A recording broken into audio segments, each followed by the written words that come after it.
connections, and development opportunities for the HR fraternity. Here's an overview of the events and webinars we held last year.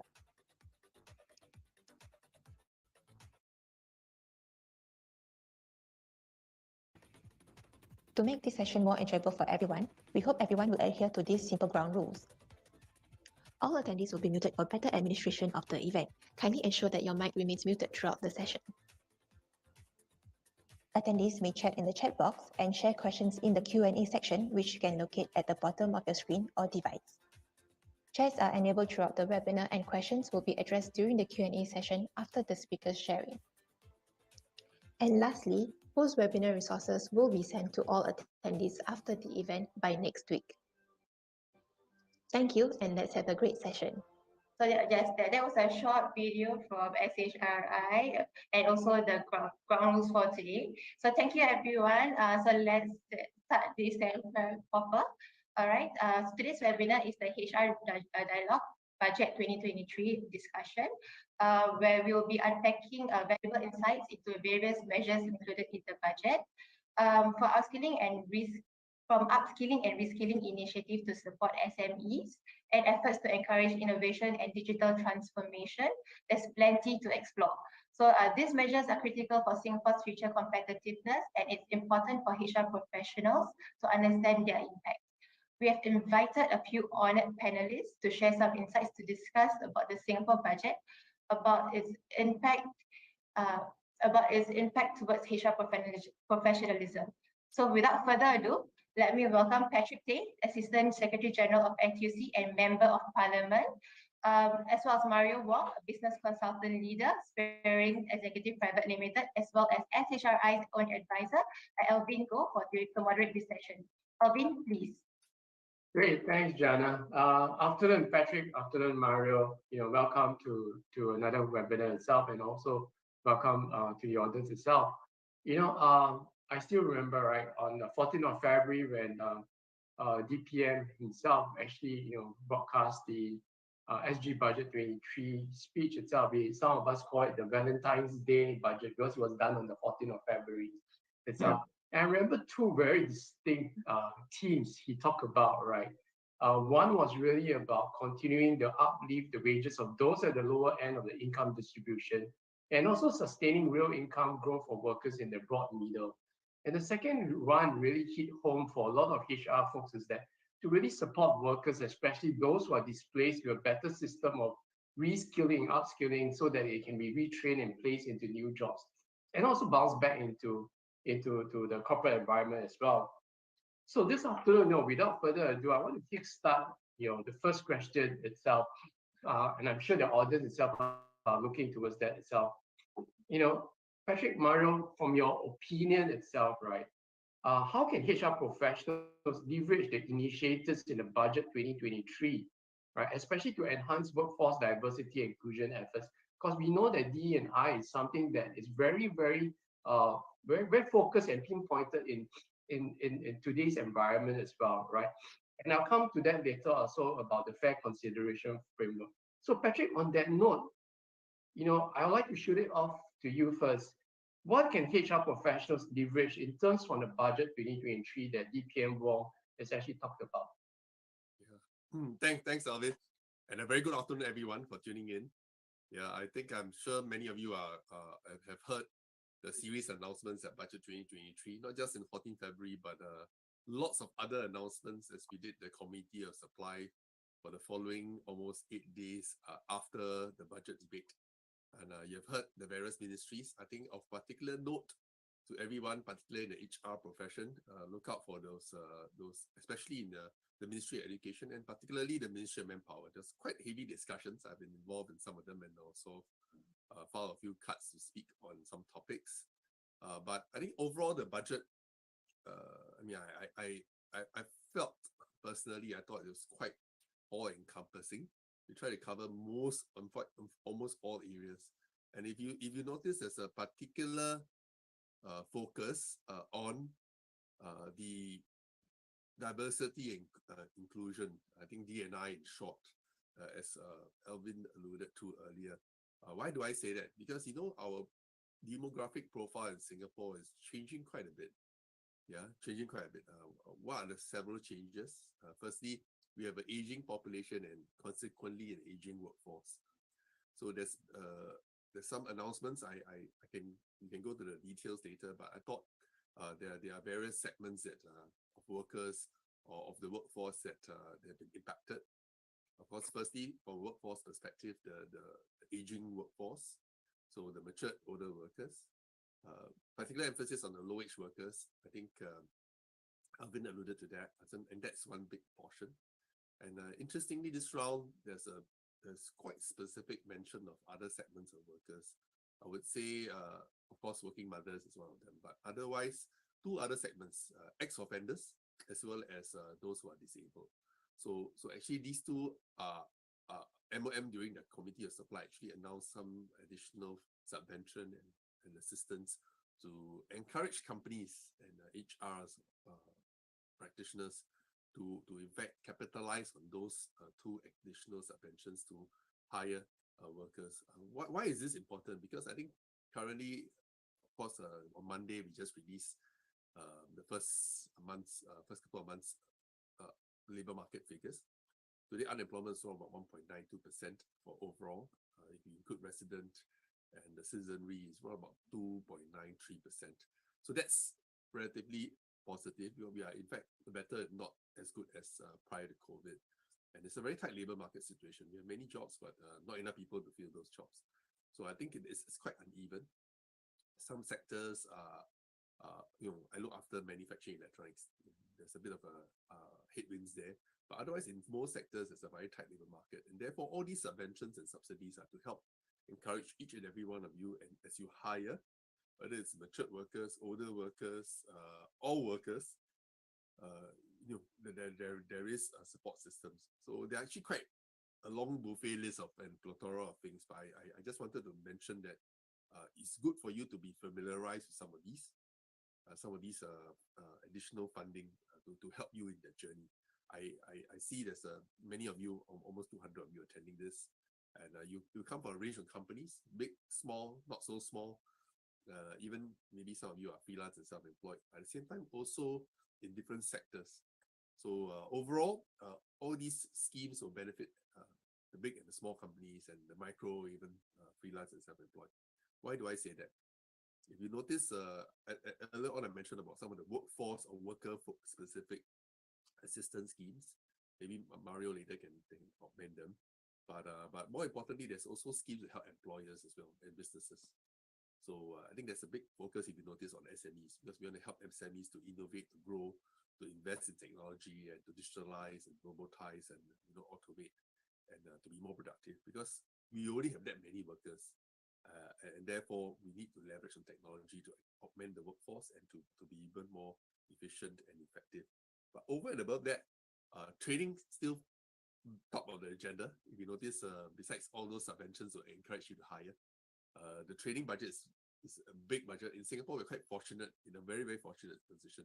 I interact with many of our counterparts, tripartite partners in Asia as well as across the globe.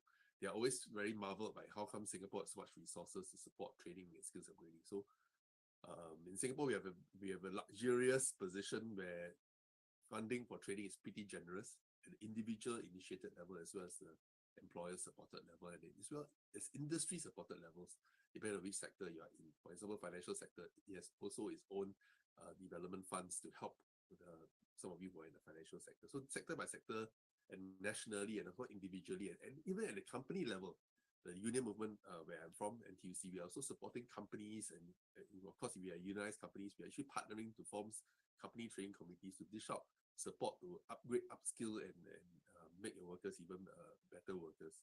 So I think for the worker front, for the employer front, there's been a bit of a support. We can talk about the details later, as we go along. But otherwise, these are two of those that I think would impact HR professionals and HR practitioners. It's good for you to be familiar with some of these, because some of these have been extended. For example, like the special employment credit, further extended. But take note, read the fine print. It's extended with a particular focus on those above 60 years old, previously above 55. So take note of that. And of course, Ministry of Manpower also announced some of the upcoming schemes that are happening. For example, this year's Campus, for those who hire who hire. Someone said, I try to speak louder. Is it better? I hope it's better. Yeah.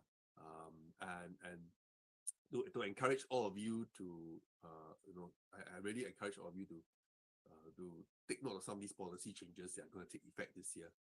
Yeah, both from a manpower hiring front and later we'll talk about workplace fairness. I mean, I'm part of that tripartite work group. I thought useful to touch on that as well as we talk about diversity and inclusiveness. Earlier, I saw a chat. Thanks for that chat. I mentioned earlier about the special employment credit. That's to encourage the hiring of mature older workers because we have an aging workforce and therefore read the fine print. It's been extended to 2025, but if you notice, the extension particularly focusing on those who are above 60 years old. So I think that's where we frankly, I also personally anecdotally notice those once you pass 50 and 60, chances of re-employment, rehiring, if you lose a job, is a big challenge. So I think very, very important to look at the fine print of all the series of things from special employment credit, the part-time re-employment grant to encourage you to hire workers at a part-time level, and as well as earlier on the top of lower wage workers. Perfect. So don't worry about some of the progressive wage initiatives that roll out. There's the progressive wage credit. So that's number 3. Number 4, I mentioned about the disabled enabling employment credits, as well as finally, the various schemes and policies that will be effective this year and onwards. So that's in a nutshell my take on the budget and some of the key things to look out for as HR professionals. Thanks, Patrick, for that. It's really, really heartwarming to hear that the budget's really covered all 4 key areas, right? From the physically challenged, right, to the senior employability and also training and upskilling itself. That really, really is very diverse and also very inclusive on that note itself. I want to go over to Mario now. Mario, I know you run your own search and recruitment firm itself. What's out there right now? Are employers who come to you for any placements or recruitment services that you offer them, are they picky on that note from an employer's perspective? Meaning that are they like saying, okay, I want certain type of persona, I don't want certain type of persona? What are we seeing out there itself, right? And from an employee perspective as well, are they also saying that, oh, I want to join certain companies, I don't want to join certain companies? What's happening out there? Right. Thank you so much for inviting me today, Alvin. So yeah, it's after the COVID period, there's always some changes in the hiring trend across most of the sectors currently. What's the main few affected ones are the tech firms. They are very affected generally. But towards your question mainly of whether they are more picky onto what they are looking at, who they are looking at, what kind of skill sets they come from, whether age or this kind of things to be part of it. Generally, fortunately in Singapore, not that much actually. You see across the board, right? They are very particular more of what can the candidates provide, right? So we always are very careful into how we screen the potential candidates for our clienteles to go beyond just the paper, qualifications of what they have, what they studied for, and all this, but what more they can provide to the company in precisely what role is that for, whether it's a engineer role, whether it's a HR role itself, right? And in this particular trend, actually, you'll be surprised that there are a lot more HR positions out there in this couple of months, especially. So you find a lot of HR looking for jobs. There are a lot of HR openings out there. And people right now, they see a trend from last time, let's say 3-4 years ago of HR itself, especially. Like people look for HR right now is more of what can they give in terms of wellness in HR, leadership training, right? How can they help to devise or to help the company to build a very comprehensive training program, a development program for the whole staff. So it's very different from last time how you look for candidates in the HR side. More of they look for generalists, they look for someone who can learn how to attract people in, and all those more support role kind of thing. Whereas right now, like the HR side, they're looking for people who can really give in to help to carve the company to be a more sustainable company, to even hit for another possible situations that come across, whether it's in economical side or the company itself. So it's the trend in hiring has changed, right? And it's definitely, I see that more opportunities given to people in this way. Great, great. Thanks for that, Mario. You talk on training, leadership development, soft skills development. And I know for a fact that Patrick was one of the key pillars or drivers behind the NTUC committee for CTC training plan, which is about $70 million. And bringing back the topic that what Patrick said earlier on about training, right? The training agenda, itself. Patrick, talk to us in terms of that 70 million CTC and NTUC training grant itself. Just share a bit more. Last year, actually, in last year's budget, DPM Lawrence Wong generously, supported our drive towards forming company training committees. Although most of our companies that tap on the company training committees as well as this 70 million grant are unionized companies. We are also open to non-unionized companies as well. But what we have done, I think, in the last 3 years, we started this and we have formed more than 1,000 company training committees as we are talking today. And we do see a lot of benefits. We've been receiving quite positive feedback. And it was quite timely because it's in the midst of COVID, and now that we've recovered, things are gradually bouncing back. And of course, some sectors, they are a bit more vulnerable, facing headwinds. So we have been forming these company training committees, CTCs for short. So these company training committees are essentially committees formed within companies to look specifically at what are the future needs and future skills and that are needed in the company. And therefore, we partner to tap on some of the grants.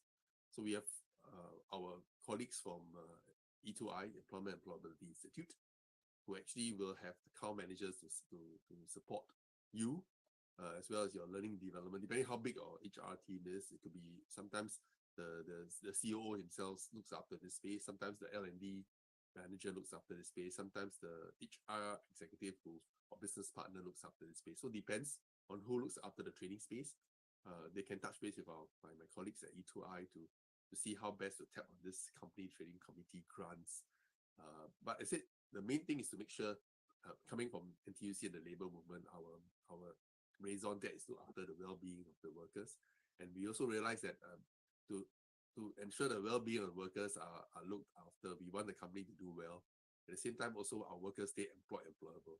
And as you know, half-life of skills is shortening, and there's so much digitalization, transformation, and restructuring in many companies and industries. So this CTC will help in more ways than one to help ensure the company stays as a going concern, and workers also stay really relevant and resilient. Great, thanks for that itself. Patrick, I've been following the COS Committee of Supplies debate very closely as well, right? And I saw the video from Channel News Asia, whereby in your parliament speech, you asked the minister about mandating at least one IHRP certified professional, right? But somehow it was turned down by the minister because I think it was something about cost itself. Yet we know that the certification process and the cost itself is not too expensive, right? So on that note, besides the dollars and cents itself, can you share in your view and the thinking behind why was that you had mooted that idea itself? And what's the true value of having that certified HR professional that brings to the table for an organization? Yeah, thanks, Alvin, for asking. This was a cut which I felt to uplift the HR and human capital fraternity during the Ministry of Manpower Committee of Supply. I think I gave 3 ideas, one of which was to consider, because now that we have a lot of foreign worker control and policy measures, and you really need to know the whole works from work permit to SPAS to EP and now Compass. I'm also grappling with it. There's a whole plethora of knowledge, even just on work passes alone. And just running through the MOM website is not sufficient. You probably have to really do it and to understand it. And therefore I actually suggested, particularly so because my suggestion back to Alvin's point was that for every company that hires foreign manpower, my suggestion was that you should have at least one person in that company, obviously from HR, because they are ones doing the hiring, recruitment, etc., to be IHRP certified. I'm a strong believer of IHRP certification. I think we worked with IHRP before, and all of us are in the ecosystem. We want to uplift the profession. Just like the UK have the CIPD, I think we have the IHRP. Although now today it's not mandatory, I think we have made good progress. I think more than 5,000, the last I heard, more than 5,000 are already have some form of IHRP certification. As you know, IHRP is the several levels, SPCP and master as well. But otherwise, that was my proposition to Minister of Manpower. His reply was cost, not so much of the cost, as in how much to take the exams. In case you're not aware, you can actually, we are trying to work closely with IHRP as well as Skills Future Singapore to see whether we can package the cost so that both the actual cost as well as the exam fees can be packaged together so that all of you can tap your Skills Future funding and individual Skills Future credit to use it. Because that was the feedback we got from the ground. Cost fees heavily subsidized, but exam fees is in it on your own. So we are seeing how best to overcome that. But that aside, actually what Minister specifically mentioned, I think it's more of the compliance cost, because as you know, in Singapore, we are slightly more than 200,000 companies, and easily the bulk of them are actually small and medium enterprises, and because of the way we define small and medium enterprises, it's quite a big spectrum. You have your 3-man show can be SME, 50-man show can be a micro or medium-sized SME, and a large SME or large local enterprises they call it. So it's actually quite a broad spectrum and in various sectors. So even some of your mom and pop shops are mini SMEs in that sense. So I think not so much the cost of the course, but cost of complying with that. Because maybe perhaps they just happen to hire one work permit holder, and out of the many workers, and because if you hire one, now we are suggesting maybe perhaps. So I think we hope to come to some middle ground on this. I mean, I'm not giving up. Maybe perhaps. I mean, I thought I caught the minister by surprise and I mentioned it. I didn't prompt him earlier before that. But I thought this was actually one takeaway from the PME task force recommendations as well. NTUC and SNEF, Singapore National Employers Federation, actually did form a PME task force and roll out recommendations a year ago. And one of those areas was how to uplift the HR profession and how to get more people certified so that we can have a body of knowledge, body of community or practice to strengthen and, not that we are not professional, we are already very professional. We want to further uplift the human resource and human capital fraternity to greater heights. So I thought, this part on certification, I feel strongly for it. Minister has replied and said it's not going to be mandatory for now. He didn't say never, but we try to do it evangelistically to encourage everyone to tap on IHRP certification. I know we partner with various, training providers and centers, including SHRI in this journey.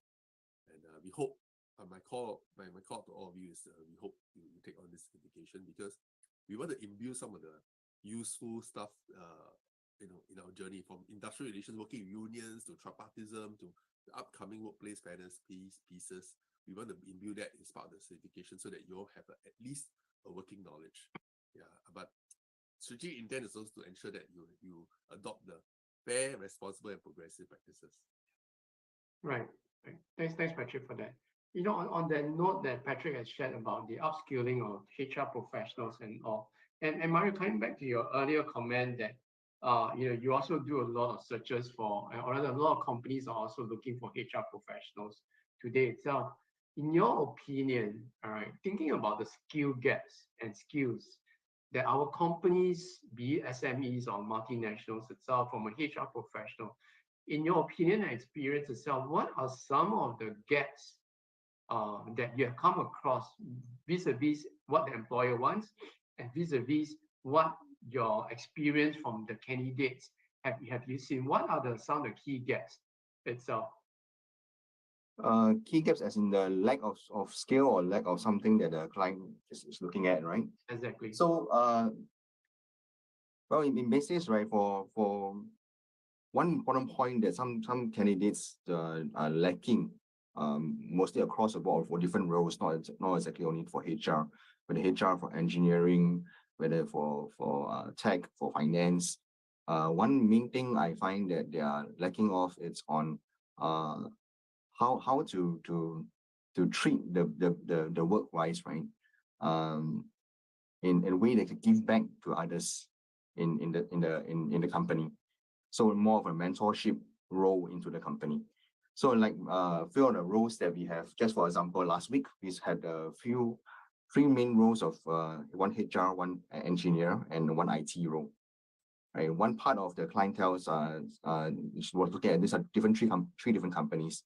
They're looking at candidates that's able to come in and not only to perform the role that they are looking at, but to also provide a mentorship program to others, whether it's junior candidates that will come in or junior staff that will come in across the board. So this is something that some of the candidates find that, oh, I just need to perform my work well and do what I am trained to do. That's all.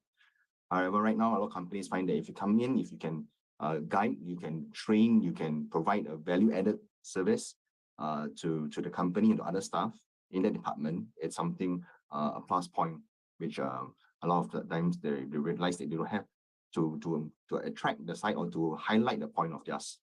So when we tell the candidates, oh no, you can actually say that, oh, you have done this, you have done that project, you have led that project before, you have managed an ISO project, you have gone for certification, you have attained certain knowledge in something, highlight it, bring it forth, and the potential employee might see it as something that you can benefit down the road. Right. Maybe, You know, Alvin, maybe I just chime in a bit because I work very closely with many HR and human capital practitioners, whether in my union role as well as in other capacities. And I thought a few things, particularly after COVID, few things for HR practitioners and professionals out there, or many of you who are tuning in. I thought a few key takeaways for you in my experiences. I think these days, after COVID or in the midst of COVID, we realize how important human capital leaders and practitioners and partners are to the company and organization.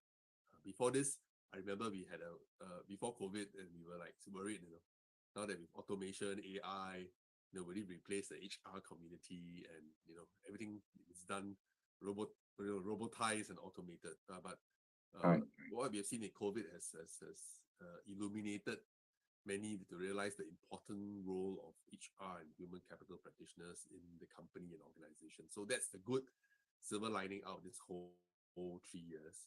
But I thought increasingly, because of what I shared earlier, some of the demographic changes and what we're seeing in the different companies, I thought 3 very, very important things I wanted our friends here, or sisters, brothers in the human capital fraternity to take note of is, firstly, I think very, very important to be aware and have working knowledge of many of the upcoming rules and policies, procedures, program, even legislation. And as you know, we have tripartite standards, advisories, guidelines, and laws. So a working knowledge is important.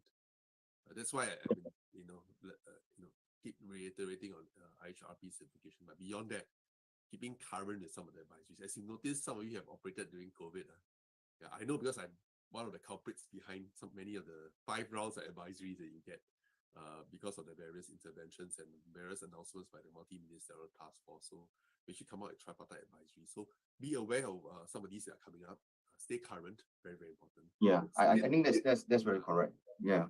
And the second and third ones are, increasingly because of the aging population and you have new entrants in your companies, you have a multi-generational workforce. So I'm increasingly hearing anecdotally that it's going to be a big challenge because you have a multi-generational workforce. They operate very differently. They grew up differently. They were educated in a different mode and andragogy and pedagogy. So I think expectations and there may be some mismatches. So I think very, very important the second aspect. The third aspect is also how you HR plays as a linchpin of sorts with line supervisors, with senior management, with board, depending on how big organization is. I thought that part, you play a very, very critical role, and whether the company, frankly, whether the company makes or break and does well in terms of keeping their workers, hiring good workers, attracting people, and having progressive practices, all are rested on your shoulders. So yeah, those are my 3 takeaways. Thanks, Patrick. It's Mario, coming back to you, right? Earlier on, we talk about you talk about wellness, right? Wellness as a key thing, and you talk about mentorship that certain companies are looking at. I mean, just to share my view itself. When I was a young HR guy itself, I learned a lot from the seniors, right? Itself, from my mentors and my coaches itself. And of course, at that point in time, I'm not too sure how old were my mentor and my coach were at that point in time, but there seems to be a somewhat pushback about wanting employers to hire senior employers, right? And I suppose that's where Patrick and DPM is coming from, about giving more support for matured PMEs above 60 years old. What's your take from employer perspective, in terms of wanting or reluctance to hire someone a bit more senior, or someone that's a little bit more gray hair? I find that shouldn't be a hindrance in hiring. So like, for example, when I started my agency years back, we have always gotten a lot of recruiters who wants to come in the industry when they have just graduated, or they have come from a sales background and they want to come into HR. However, down the road, I find that it's good that we have a mixture of young graduates, the middle-aged workers, and the elder, more seasoned, more experienced recruiters. And this gives a very good balance, because I think everyone knows that as a business owner, everyone plays a different role in the business, right? And this role has to be looked on by not only the HR, but the management of the company, to know that everyone plays a good part in each aspect of the company. And the elder generation, there are some things that they are not good in, and it's the fact, right? But being emphasized on what they can provide, that would be essential. And that complies very strongly with what is going on right now. There will be a lot of companies try to use automation in the real roles of data entry, accounting, all this software they want to use for administrative purpose, right? For invoicing, for all this to increase in productivity. But they are really the older generation. They cannot catch up to that. They cannot handle the zero software. They can't handle the different softwares out there. But realize that they don't have to handle that. They can handle the other part of the business, like customer service. They can handle how to handle objections. They can handle. They can look at handling what the projection of the business can be, with all their years of experience and what they've seen through and what the trend can be. What the young generation might not be as strong in that, or they'll need to know how it's going to be for them. So with the ups, and then of course this automation programs and all this, companies can tap on what the government is giving for all the incentives and all the rebates and all these things for training, for upskilling them on it. It was perfect. So hiring the other generation and have subsidies from the government, which I'm very, very pleased actually that our government really gives a lot of rebates and help in this matter. So in ways of training, and like what Patrick said is now, Singapore is actually viewed by a lot of countries to have very amazing training allowance and training programs in our side here. But I just recently spoke with a company that they want to bring some semi-automation robots thing from Japan over, and then realized that, as I told them, that what Singapore is like in terms of training and all this to upskill everyone and things, they were quite amazed, because there were people from Hong Kong there were people from Thailand there, from Japan, and realized they didn't have this kind of training help from government.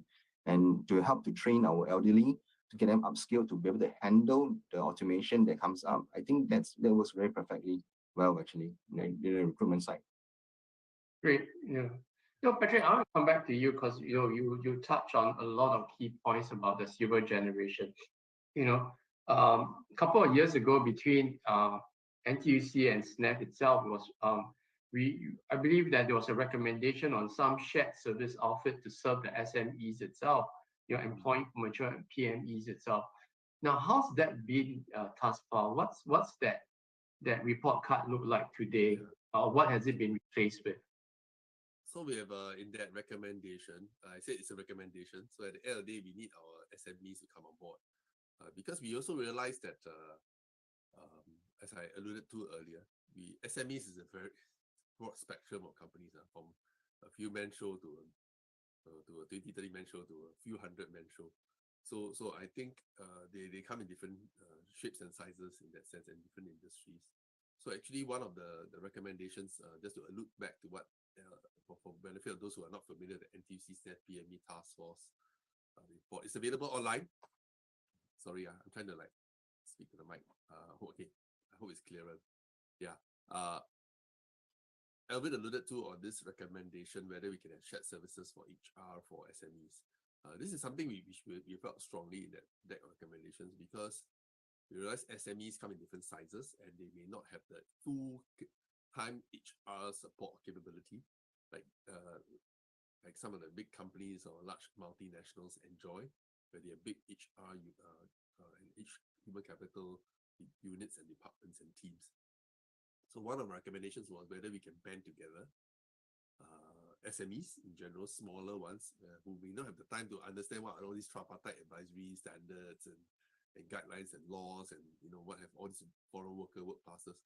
Because sometimes in some of the SMEs, the boss is the HR manager, he's the finance manager, he's all in one. So he may not have energies for that. So we do encourage, we have not gotten success cases yet. We have not seen micro SMEs banding together to hire HR services, but I'm quite optimistic and bullish about this space. So I think there's a very, very high chance, I think SMEs, with all these so many compliance rules coming up, things to comply with, it's only logical, economical, and viable and sustainable to actually band together to hire HR services so that you can have the best practices on the ground without having to lose a night of sleep and a day of rest. Really. So that's one thing we hope to see more in the ecosystem. So HR practitioners and professionals out there, there's one possible business opportunity or future opportunity, and in providing services to micro SMEs. So that's one space. Just to add on, because I saw some questions in the Q&A chat about training and learning, I thought I would answer live and say that in Singapore, for those who are long enough in this space, we realize that we have moved quite a bit in the last 2 decades. I mean, the last decade in the 90s, the 2000s, we had a big focus on employer-supported training through tapping on all your contributions to the skills development levy. We actually have, for those who are young enough, remember in the late 90s, you had the skills redevelopment program, and then we have NSRS then, and then came WSQ and a lot of training support, which is very employer focused. But today, if you notice, thanks to Skills Future, we have moved beyond just employer supported training to individual initiated learning and training. So that's the dichotomy. That's why the Skills Future credits for all of us to learn. So there's a difference when it comes to training for a job or for clear outcomes, or to do a bigger job or do a transform job or to do a redesign job or to make sure you move up the career. Vis-a-vis learning to create a culture of learning, a culture of lifelong learning, a love for learning, so that we can stay connected, so that we can pick a second skill in case our job gets disrupted or becomes obsolete. So therein lies this dichotomy. But take note, in Singapore, we are quite fortunate. We have both the twin engines, lifelong learning for individuals as well as workplace training. Great, thanks for that. Mario, or perhaps maybe also Patrick as well. Patrick alluded to the fact that there's going to be lots of legislation that's going to come up over the next couple of months, and also, the emphasis is of course one of the key areas that even SHRI myself, we are also on the task force of for MOM to look at workplace fairness itself. And this issue has been debated for quite some time already. And strangely, I attended a training program just recently, and in that audience or in that class itself, there was a lot of senior HR professionals and business owners, and they said that with all this workplace fairness legislation that is coming up, it's going to increase the cost of operations in Singapore. And I think Patrick talked a little bit on that as well. Where's that trade-off? The question is that where's that trade-off? We know we want to move towards progressive people practices. We know that we want to have that balance itself. We talked, the first question that I should have was, diversity and inclusion itself. Are we really going to increase costs, or rather really is cost going to increase just because of certain legislations that's going to come up, or are we just looking at the issue in a very myopic space and not forgetting the total goodness of where we are coming from? What's your take, Mario and Patrick? Mario, go first. Right, sure. So increasing business costs when companies goes towards greater automation or selective business models, right? I find that you can push SMEs towards greater automation or selective business that are more comfortable with raising costs, right? Businesses, then you can look at exploring more to optimize the operations and improve productivity. And one way, of course, through automation, right? Businesses reduce costs through effective increase output to improve effectiveness into it. So I think companies right now, my company does, we look at how we can reduce costs by taking on certain automations that can help us in terms of accounting, data entry processes, invoicing processes, reduce labor costs onto that, increase productivity for that. Like for marketing side, right, to reach a wider audience, to adopt digital marketing strategies, right, and this also can help on reducing marketing costs onto it. On some sort of developing new products or services, which we can look at what those that are more profitable and aligned with our changing consumer trends or preferences. We can also look at outsourcing costs, core functions, non-core functions like IT servicing and all this. Instead of having IT team inside, we can look at reducing the costing by going automation wise and to get programs or softwares that can help to manage those issues instead. So I find that in general, costs would definitely increase in certain ways, but in long term, I think it does help the company in a lot of savings if we look at in these ways. Right. So sorry. So Patrick, maybe I come back to you, right? I mean, I was very much referring to the cost of compliance itself. But Patrick, thanks for that. Patrick, what do you think? Yeah, I think it definitely compliance costs will go up because you have a set of rules to ensure compliance. That's why we alluded to the point on shared services.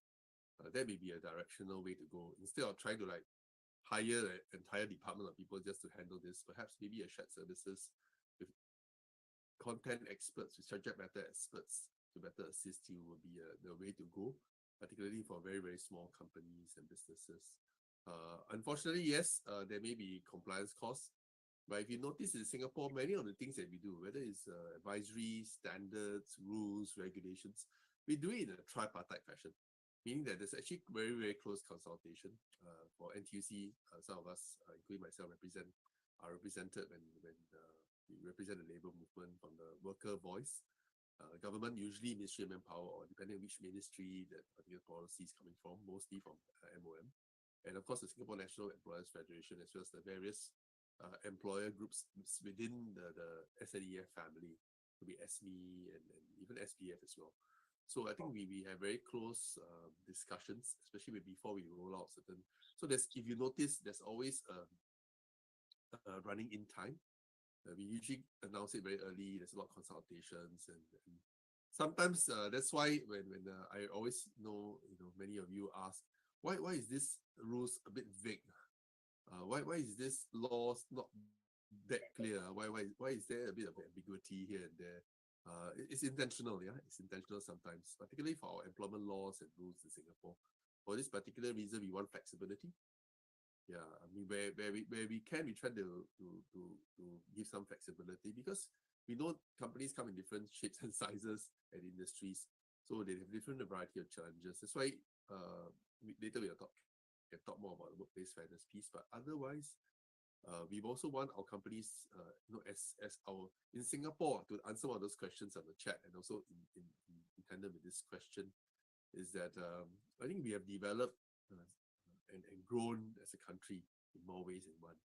Today we are almost like, we are in fact one of the a very, very, very developed country. And as you know, we started our employment laws, our labor practices started in 1960s with the 1968 Employment Act being promulgated. Those were the days when we are still facing high unemployment, trying to attract industries, a bit more leaning towards employers, I would say, more employer-friendly kind of legislation.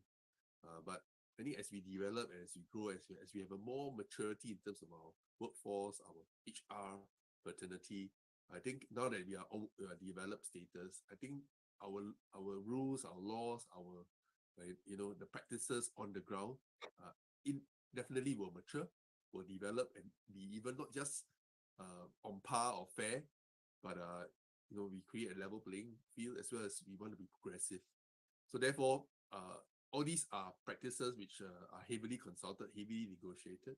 At the same time, also there's running in period. So you notice some people ask, well, there's advisory, and then there's guidelines, and there's standards, and then there's laws. So usually, like the older work, the mature and the older worker piece will be an example. More than a decade ago, we introduced a tripartite guideline on hiring or for older workers, and then and gradually it then became the new RERA, or Retirement Re-Employment Act. It took some time, more than 5 years, before it became law, but that's how we do it in a progressive manner. And even some of the things that we announced, that have been announced by the tripartite partners, even like the workplace fairness piece, I mean, I've alluded to that because I'm part of the work group. The minister has publicly said it. We started work on it, in fact, more than a year ago, after it was announced at National Day Rally, and of course in the PME Task Force report. But the minister has said just 2 weeks ago that the laws will probably be ready only next year, the latter half of next year, and by the time it's effective, it's probably beyond 2025. So that's the kind of running in period we want to adjust for companies, businesses, and organizations, and each practitioners to pick up the knowledge and to adjust as well. So it's not done in a very whims and fancies overnight manner, but in a very incremental, very negotiated manner, so that we achieve a win-win-win outcome for everyone. Right. Now, I just want to very quickly go onto the Q&A chat board, and I'm just saying that one of the questions came out. It's from Anonymous, and it says, Patrick mentioned SME should adopt HR system or as a service. A lot of time, SME is flexible and not rigid with a system or hard rules in place. So trying to change SME is not only increase cost, but rigidity. All right. So the question is, can Patrick or the panel further elaborate on how to do it without making SMEs less competitive? Yeah, so that's why I mentioned earlier, if we can band together and, I think HR, human capital practices, is going to be very, very important. As an answer to your this question, as well as one of the questions that posed earlier as well. In Singapore, we don't have a hinterland, we don't have natural resources. The only resource we have is you and me, the human capital resource. So every worker matters, and therefore, in whatever we do, there's a big emphasis. Is D&I and all these practices, progressive practices. It's not just it's really important, because it impacts every one of us, you and me. So that's that's important. And the other one is on SMEs. Yes, we want SMEs to be able to ride the wave of change as well. So that's why there's a whole series of enterprise funding schemes. I didn't go through the whole list, even in this year's budget. In the last 8 years of budget, I've been following it. Every year there's something to help, not just handhold, but support, partner the SME's journey in innovating and keeping up with the times. And then of course, with all these rules coming up, there's going to be also support to assist you. So earlier on, I mentioned about company training committee. We also help SMEs as well. Yeah. Mario, any thoughts on that?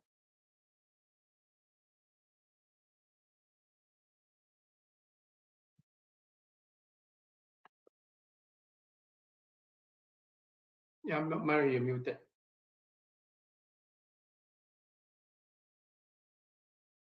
Hi, sorry. Hello, can you hear me? Yeah. Now I was asking itself, Yes. what can SMEs do itself, because they might be flexible, but at the same time it's rigid itself. What can we do to actually reduce the cost? I know you talked about automation earlier on, but what is it that can make SMEs more competitive on that note itself, other than digitalization and technology and everything? How will company able to be more competitive in what attracting talents? Yeah. Right. So one way, of course, I believe that the hello. Yeah. I believe that most of the companies, right, to look at how we can attract talents, especially in the view of the current competitive strategy of the competitive hiring landscape right now, as more of the look at what can provide eligible businesses with things like Skill Future to be helping us. That what's been looking at, right? To adopting a few of the practical advantages of examples of how business can leverage the budget to help us to retain top talents. I mean, all this includes like I mentioned, what the skill future, the progressive rate model, and like what Patrick was mentioning about flexible work arrangements and all this. I think this does help us to be more ready like in the competitive hiring landscape, because like right now, if you look at anyone who wants to look for a job, first thing they want to know is whether it's a hybrid job, whether is it going to be time that they can not be in office all the time, right? So I think in our time, for us to look at continue to be more competitive in the hiring landscape, we need to also know, and management need to know, HR need to educate management that there are chances that the staff that do they need to be in office? Can they work from out of office? Can they have more flexible work arrangement? Certain jobs today, can they telecommute? Can they job share? Can they work on flexible hours? Right, and then to make sure that good employment benefits they are in, medical insurance, paid time off, and all this. That should be something that they highlight and to implement, whether it's a small SME or a bigger SME, like what Patrick was mentioning, the different ranges of SME in Singapore. So I find that, and of course, like I mentioned earlier, career development opportunities, like mentorship opportunities, job rotations. This will help us very strongly in how we combat this competitive hiring in Singapore. Yeah, thanks for that. I'm cognizant of time. All right, it's 4 minutes. It's 4 p.m. already. Now I want to invite Mario and Patrick, to share perhaps maybe your one takeaway for today's audience, and we have about 200 over today. That's a good side turnout. On that note itself, what is the one takeaway that you want the audience here, be it HR professionals or business owners or just general workers itself? What's the one takeaway that you want for them to walk away with? Maybe I start first. Yeah. One takeaway, quite difficult to give one. Earlier, I give 3 tips and 3 points. Sure. Go ahead. It's okay. But I thought, I always use these 3 R's, not reduce, reuse, recycle, but what I call ready, relevant, and resilient. Yeah, I mean, after looking at what's happened in the last 3 years and all the curveballs and all the various challenges, I mean, now we're sort of bouncing back. A bit of headwinds here and there, but there are also tailwinds. So I just want to summarize by saying these three words are really relevant and resilient, whether it's for HR practitioners, whether it's for organizations and businesses, and whether you're an SME owner, or even you're a worker. I thought very, very important to stay really relevant and resilient. So what do I mean by that? I think really the new skills and knowledge. As you know, there's a lot of things evolving. Even the rules. I'm also keeping up, like many of you, with many of the new rules like Compass and everything else. Non-stop reading, tons of materials to keep up. But it's important because learning never stops for all of us. Things change, profile change, people change, bosses change, co-workers change, subordinates change. So I think that being ready with the new skills and knowledge is important. Second, relevant. Relevant. Why do I say relevant? Because I mentioned earlier, alluded to multi-generational workforce. Some of you, have children or grown-up children or even grandchildren. They grew up in a different lives, in different era of sorts, or different decade. So I think better managing, better running organizations and leading HR teams or being in a supportive HR function, appreciating all these dynamics and different idiosyncrasies are very important. So you need to stay relevant to your job. I think that's very, very important. So ready with the skills and knowledge relevant to your job and resilient. Let me assure you there will be more curveballs coming up, I'm sure. Yeah, I think, of course, I won't call the upcoming workplace fairness a bit of a curveball, but definitely this one major piece. Even in the Tripartite Group, as we're going through it, and there's an interim report that came out just last month. Please read it. Not read it. Maybe stay connected by LinkedIn with me. Yeah, I'll promise you, our next 24 hours, all LinkedIn requests are approved. I take it that you are attending this session, and Alvin will tell you that I do very contemporaneous updates on LinkedIn. No frivolous stuff, really heavy going stuff. So really sharing you some of the updates and things that are happening in and around the labor markets, and things are happening like whirlwinds. I mean, who would expect manufacturing electronics is down first quarter? It's in a way a curveball as well, because it's a wave of changes, and therefore important. Sorry, a long answer to short, really relevant, resilient. Thank you. Thanks, Patrick. Mario. Well, for myself, right, as a business owner and HR professional, one thing I want to hope that everyone gets to understand this is that get yourself really updated with the compliances and regulations of fair employment practices, especially in Singapore. I think for all HR practitioners, I think it's very important to constantly be updated in all this. As what Patrick mentioned, there's a lot of different acronyms, there's different changes, there's different terms. Permit itself, work permit, is really a lot of things of the quota and everything's been changing. Keep updated. I think that's very important because there are a lot of companies which the business owners are not locals, and it's always important that HR people get to educate them to know that what sometimes they're doing might not be right or it's not updated. I think that's very important for us to constantly be updated with things like what SHRI is doing, what NTUC, what E2I is giving. I think all this information to keep updated constantly is something very, very important. Great. Patrick, Mario, thank you so much yourself. So I just want to end off with a very important statement. Many of the audience who know that, who attend my sessions as a moderator, I always love to end off with a quote from our late founding father, Mr. Lee Kuan Yew. And this was what I read and I picked up when I read his book, or rather his biography, right? He said that if there was one formula for our success, it was that we were constantly studying how to make things work or how to make them work better. And I think this quote is so appropriate for today's session based on what Patrick and Mario has said itself. So on that note, Patrick, Mario, thank you so much. Always enjoy the conversation with you, Patrick. Mario, thank you for coming on this platform for SHRI. Thank you so much. Thanks so much. Thanks everyone. Thanks for tuning in. Have a great day and a weekend ahead. Same to you all. Take care. TGIF to all of you. Right. Thank you, Patrick and Mario, for the insightful sharing, and thank you, Alvin, for moderating as well. I hope this webinar has been very fruitful to everyone. Also, do follow us on our social media platforms, Facebook, LinkedIn, and Instagram to get updated with our events. Yeah. All right. Hope you guys have a great time, and we wish you have a great weekend. See you and bye-bye.